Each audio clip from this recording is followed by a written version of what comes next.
Hello guys, welcome back with me again in this channel. On today's video, I'm going to show you how you can use a Microsoft Swiftkey keyboard on Android.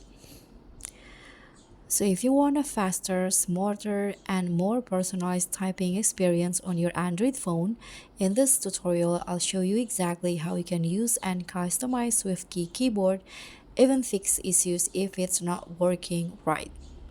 So to install and enable the Swiftkey, you can just open the Google Play Store and search for the Microsoft Swiftkey. So this one, install it on your phone, and after that you can just open the app and tap on enable Swiftkey.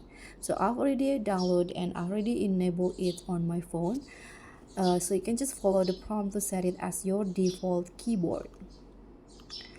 So the common fix tip, if the keyboard is not appearing, you can just go to the settings on your phone,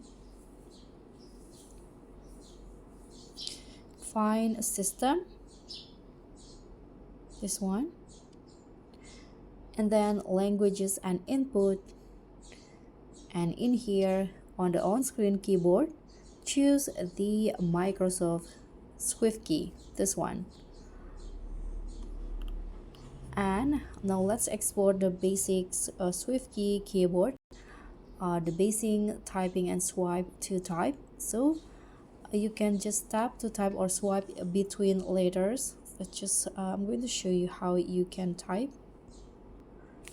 In here you can just tap to type just like this as usual, or you can also just swipe between letters, for example like this.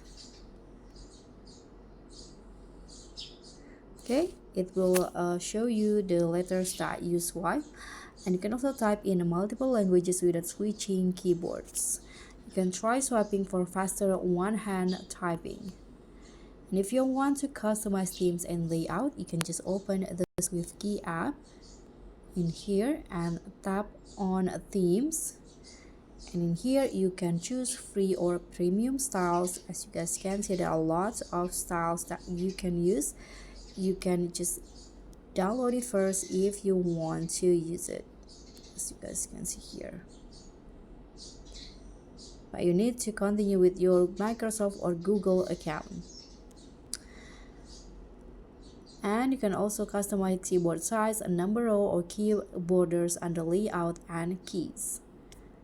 If you want to do a multiple typing and voice input, you can just go to the languages in a Swiftkey app,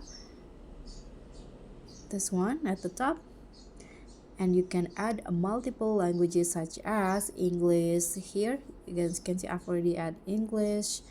In here you can add another one. For example, I'm going to go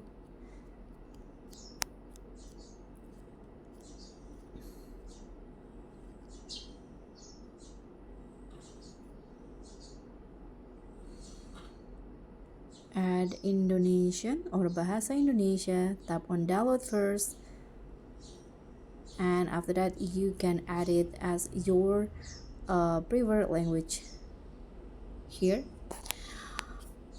Okay, so that's your complete beginner's guide for Swiftkey on Android. If you found this helpful, hit the like button, subscribe for more tutorials, and click on the thanks. Bye.